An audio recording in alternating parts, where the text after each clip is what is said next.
Welcome to Happy Hour for the Spiritually Curious podcast. Enjoy this special 5-part mini-series, Back to Nature, Understanding the Four Elements, featuring special guest Kimmie Haliburda. So take a break from the noise of everyday life to reconnect with nature's elements and perhaps have an aha moment that may change your life. Hi, everyone. Dr. Sandra Marie here, and I'm joined by Kimmie Haliburda. Welcome back to our mini-series on partnering with nature for grounding and nervous system regulation. Today, we turn towards one of nature's most dynamic forces, the element of fire. Fire is both powerful and paradoxical. It can warm, illuminate, and transform, but it can also consume if not respected. For thousands of years, cultures around the world have recognized fire as the element of transformation, energy, and life force. And in our modern world, many people feel either burned out or disconnected from their inner fire. So today we're going to explore how the element of fire can help us reconnect with healthy energy, motivation, and purposeful change. Kimmie, welcome back. Howdy. Hey, when someone takes a walk outside, how might they consciously connect with the energy of fire during that experience? Beyond just feeling the warmth of the sun on your skin, and obviously it's not warm all times of the year, right? When the sun is out. I like to recommend, so I teach a course on spiritual hygiene and with my friend Jennifer Stone, and something that we talk about is sun gazing. And getting out in the sun is really one of the best ways that you can reset your energy. And while it's harmful to look at the sun in the middle of the day, if it's very early morning, the sun's rays are not harmful to your eyes. You don't stare directly at it, but you can look in the general direction of the sun and just kind of like gaze towards the sun without locking directly onto the sun. Only in the early morning or in the late evening as well. Like, especially when the sun sometimes in the evening, it gets so big and beautiful and orange, and it's low in the sky, and that's a wonderful time to sun gaze. So that's something that I talk about in my spiritual hygiene class, or that we talk about in our class. Well, it's really interesting. I come from that medical background, and what I do know is that the sun gazing, especially the early morning sun, Mhm, more so than the other times of day, but in the evening also, really stimulate our hormones mhm, and a lot of our physicality that helps us have a healthy life. So a lot of people are taking a lot of supplements and different vitamins when in fact they could literally go have their morning cup of coffee or tea outside or just stand for 5 or 10 minutes in that early morning and mhm. have all of that stimulated in their body. So that's interesting. Well, and it also makes you think about how and maybe it's just because we don't have a way to track diseases that people used to get. But what we can track is that, well, we didn't have antibiotics, so a very simple bacterial infection was a lot more likely to kill someone. Right. And the maternal mortality rates and various things were much higher. However, it does make you wonder if the people who were very engaged with the land and had to rely on the elements for survival, if they had as many vitamin deficiencies. I'm sure that there were some, and I'm sure that that varied throughout, depending upon where you lived throughout the globe because of access to food and et cetera. But it does make you wonder, doesn't it? It makes me wonder. It sure does. It sure does. Definitely, you could call it a coincidence, but I don't believe in coincidences. I think it's all related. I I don't either, but I do not have a medical background. So I don't know. It's just pure speculation. It's just something interesting to think about. But what I do know for certain is that whenever you work night shift, it can wreck your circadian rhythm. And so getting outside as often as you can during the daytime will help reset your circadian rhythm, even though you're constantly literally working against it. That makes sense. I've working as a nurse, early in my career, I certainly did my fair share of rotating to night shifts, and my body really had a hard time adapting with that. So that early morning sun's a big deal. So part of what prompted the series is there's so many people recommending for people to go out in nature to reground and restore their well-being, but no one really talks about the elements of nature, what nature's made up of that influences that. Can you talk a little bit more about the fire? I think most people think of fire as literally fire, light a match, burning wood, which I do think Mhm. has a lot of power to it. You just brought up the sun. Sun is fire. And I know working with your body generates heat. Can you talk a little bit more about just how fire influences in so many different areas? Well, you hear people talk about how they're burnt out, like, "I'm so burnt out about work," or, "I'm burnt out on this relationship," or they just don't have the energy. Like, "I would like to do this. I wanna go out on Saturday, but I don't have the energy for it." And so where does energy come from? That comes from the fire within us. And that might sound very cheesy, but the element of fire represents vitality. It represents willpower. It can represent manifestation. It can also represent, like, cleansing and also healing. I don't think a lot of people view fire as healing, but it can be because it has to burn down in order to rebuild, right? Right. When I think of fire, I think of, and as we talked about in the intro episode, I mentioned, well, we all know what a fiery person is. Like, we understand that reference and what the characteristics that person might have. And so for me, there are various ways that I incorporate fire into my daily practice to really connect with that element, but also to fill my cup in a way, to make sure that I have the energy to do things that I really need to do. When I start feeling a little burnt out, I say, okay, where's my energy? And you have energy. Where's my energy best served? And where is it that I can improve my life and have more free time and more time to do things that are not just work? So I really look at the element of fire for that because fire also clears space. That makes sense. Fire, like you said, I think people wouldn't think of it as cleansing, but it also can be very cleansing. Mhm. And, also with that, so something that I like to do is, I do a lot of candle meditation. I know that this is very popular for yogis or people who are starting to do a yoga practice, is meditating on a flame or meditating with a flame.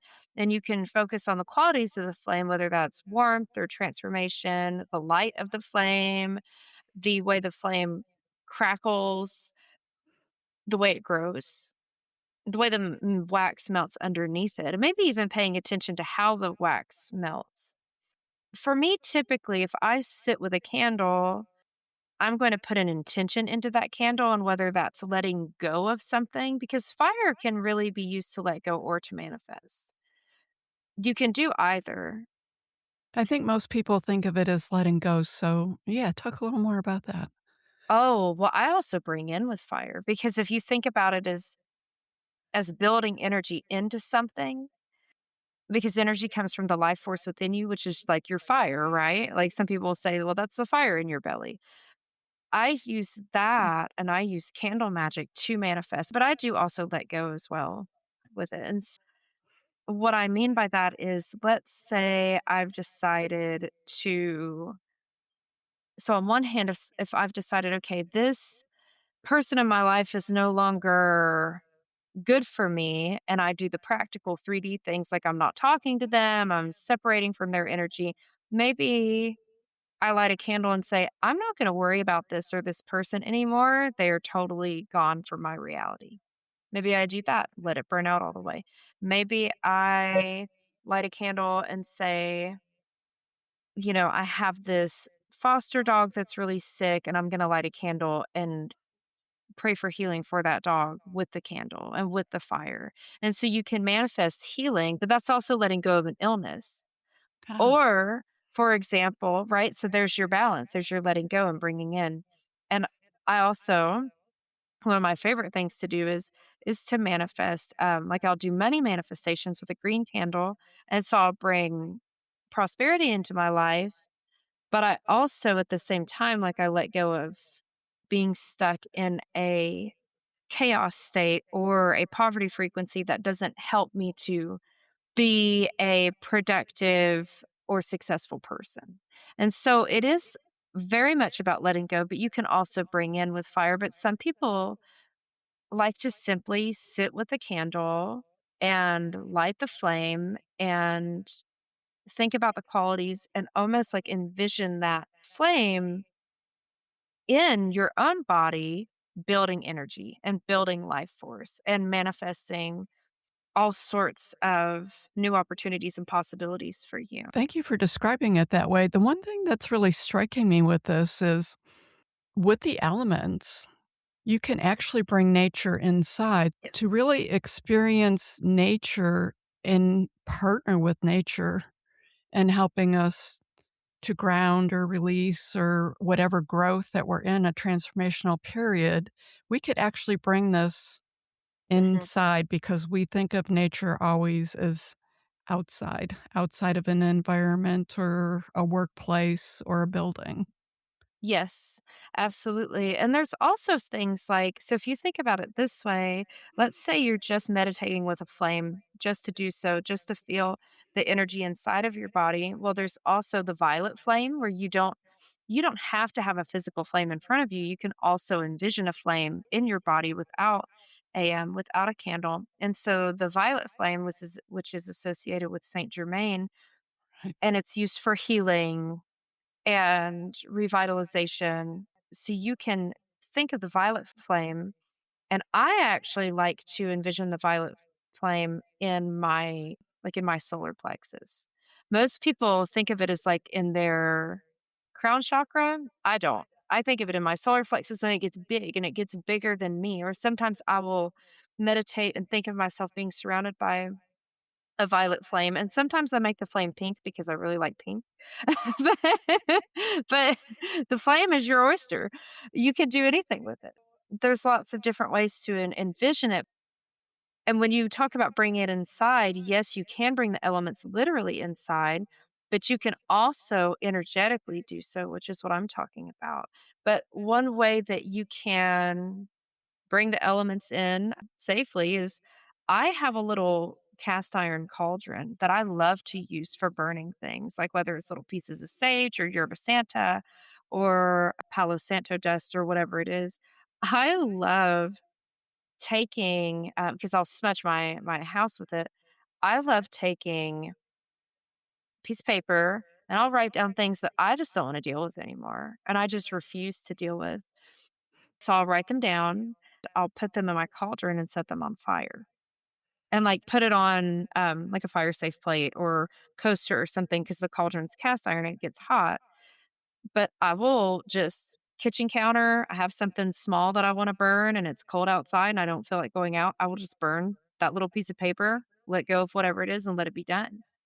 Usually with a few pieces of sage. Or if someone sent something to me that made me anxious or made me not feel good about myself, which I don't typically pay attention to things like that anyway. But if there is something I really want to let go of, I'll burn it. If there's something I really want to manifest, like I host a lot of different metaphysical classes in the Knoxville, Tennessee area. And so sometimes I'll manifest, well, my class is going to be full. In 3 days, my class is going to be totally full. And everybody who's supposed to be there will be there. And I always add that caveat too. And then I'll burn it. So you can bring things to you as well. And also in a way that releases fear. So you can bring the elements inside in so many ways. And also something something that's really cool that I don't think a lot of people think of this is your windows let light in. We were talking a little bit before the episode about you mentioned just having like have some coffee outside or have coffee in the sunroom in your sunroom or wherever. Like find a nice space and use that space, even if it's just a chair that you really like to sit outside in. And even if it's only 5 or 10 minutes a day, I personally also like to put little sun catchers. I have a sun catcher in almost every window in my house because I love the rainbow, like the rainbow Yeah. prisms that make their way into my home. And so that's the way that I bring the sun inside my house, that I bring fire inside my house. Wow. It's not something that most people think of, but I love glitter and I love bright things and very like, I don't know, things that make me think of fairies or rainbows. So I That's bring a really lot of that in. interesting. My mother always had sun catchers in the house, and I loved them. I loved as a kid, I would be entertained for hours watching the different fragmented lights, bounce and dance off the different walls. Mhm. So it's interesting all the things that you talked about that you intentionally do, especially with your candle magic. But even if you get into, I think this parallels different science. I steward this farm that I live on and I border some federal forest, and it's not uncommon, especially in the near future, that they'll start doing control burns. And Yes. farmers will burn their fields so that they can have new growth. It's like the circle of life in a very small window where you're taking everything down, but you're also creating a fertile environment for some new growth. The other thing with fire for me is, I love to go outside to the fire pit and burn and just sit there and stare into it. And historically, when people talked about meditation, I would just always cringe because it was like meditation felt like work. I couldn't figure it Mhm. out. I didn't get it. Whatever whatever that was at that time, it just never connected with me. And in my mind, I decided I just can't do this. And then I had a friend say, "But you sit in the backyard literally for hours and you'll stare at a fire and you get in a really Mhm. mellow place like you're meditating." So Yes. for me, the fire actually helps me as a transitional medium. And also, when you were talking about how fire it clears and it can transform, that also makes me think of the phoenix, right? And so and this and this is gonna come up definitely in the next episode as well. So, I also look at, like I'm not an astrologer. I think astrology is very, very hard. I have a dear friend of mine, her name is Astro Meadows. She is an incredible astrologer, and I've taken some of her classes, and it is just so I understand enough to get by, but what I learned, it was just this year I learned this, so I know that my son is in Scorpio. What I learned this year is that I'm what's called a critical degree Scorpio. And so I was born on November 21st, and I'm on the 29th critical degree, which is like heavy. Heavy, heavy, heavy. And that's also on the cusp of Sagittarius. So I have some of that Sagittarian energy as well, which is quite fiery. And so sometimes when I talk to people, I'll say, "Do you know what your your three big astrological signs are? Do you know what your top six are?" And I usually am pretty good at guessing that anyway, or intuiting that. And what's so funny about Scorpio is that each sign has two different, I guess, what you would call stages of ascension. But Scorpio is the only one with three. And number Really? three for yes, and number three for Scorpio is the Phoenix, which is why Scorpio feels very fiery as well, even though it's a water sign, it's so dynamic. The Phoenix is absolutely it's so totally the element of fire incarnate into this incredible mythical being that's there to truly, like, be born out of the ashes. So I relate a lot with fire because of that. Well, that's interesting. I laughed when you first brought up the phoenix because I feel like the phoenix has played a role so many times in my life. Like it's something that keeps popping up Mhm. to the point where I got my master's from, like the school mascot was the phoenix. Like literally, it just comes up in what feels like such random areas or places over the many years of my life that I've come to realize that there's a huge connection to this. Like, this isn't Mhm. just, it feels random, but it was like, well, there's that phoenix again, burn everything down and rise from the ashes. Yes. And I feel like so much of my life has been a cycle of being totally burned down and then rising up from those ashes, which, to be quite honest with you, I feel like I'm literally just coming out of a period of that. I feel Mhm. like that might be my last go round with this whole burn down and rise from the ashes. Not sure, but I'll say it doesn't seem like wishful thinking. It really does literally seem to feel that way. I don't know. In a lot of ways, it feels like everything around me and in the globe is also like going through that Mhm. same period of energy right now. So it was just sort of funny that you brought it up. Well, and that doesn't surprise me at all that you relate a lot to the phoenix because it when I meet people who have a lot of integrity and when they because integrity is really what gets you to the point of the phoenix, right?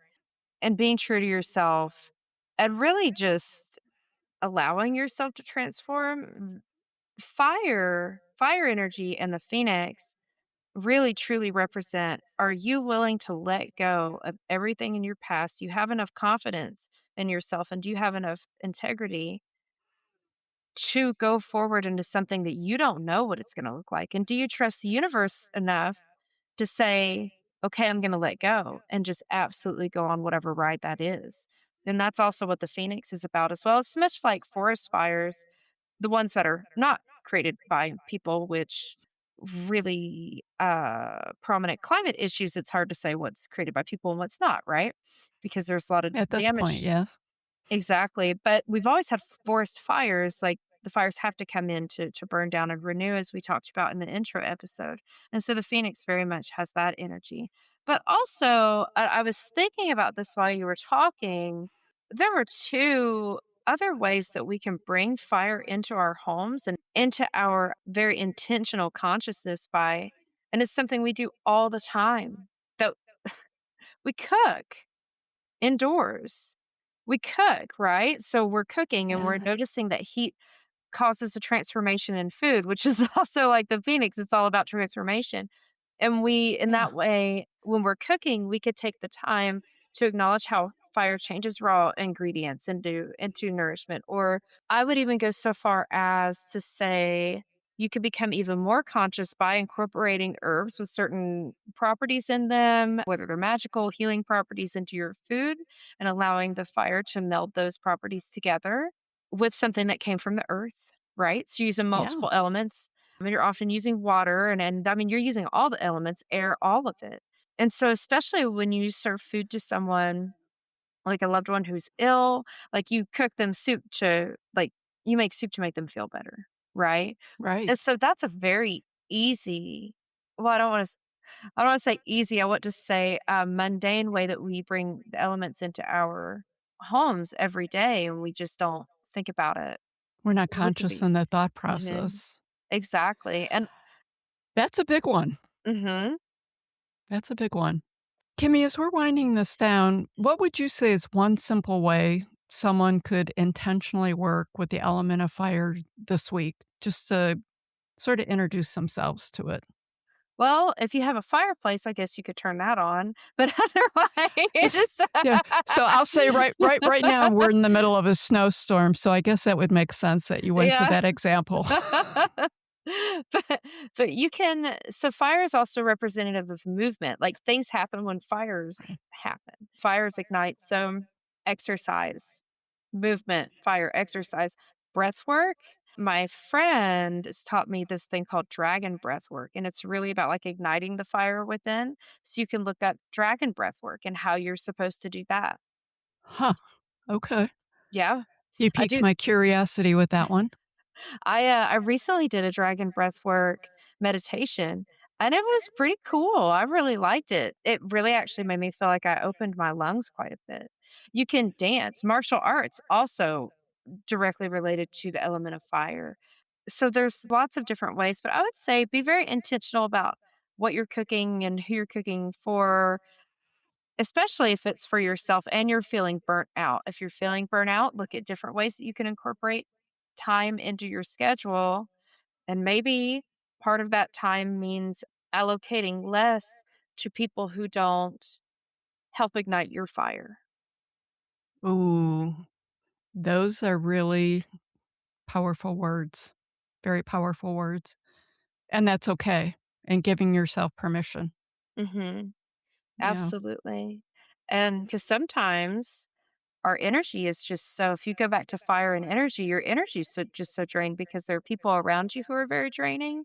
Maybe it is time to look for a different job Yeah. also. There are different ways, not that any of those things are necessarily very easy, but if you can at least think of as far as, letting go of people or changing jobs, it doesn't have to be drastic. It's more of like, why don't you do some fire journaling? Why don't you figure out the areas in life where you feel like you need to put more energy? Are you really putting energy into yourself? I will share this before we wrap up is that I found that something that I do is I work really hard and I work a lot. And this is my full time job. Being a psychic is my full time job. I'm also a mom and I'm always talking to clients, I'm always communicating, but also sometimes you just have to say, okay, I have to cut down for this week and I have to have one day where I don't have anything planned. Anything. And that way I can go outside and go for a walk, sun gaze, whatever it may be. Just give yourself some time to not have to feel like you're constantly burning your candle at both ends. I love that all these old sayings and how they totally relate to this, but I think that that's absolutely a good message to end on. Kimmie, thank you for helping us explore the energy of the element of fire and how it can support, transform add vitality and movement into our lives. To learn more about Kimmie and her work, go to her website, KimmieHaliburdapsychic.com, and that's KIMMIE Haliburda, KimmieHaliburdapsychic.com. To learn more about our work at Happy Hour, you can go to wildsoulsgathering.com. And for those of you listening, I invite you this week to notice the presence of fire and the natural world around you, whether it's the warmth of the sun, the energy generated through your movement, or even the quiet glow of a candle.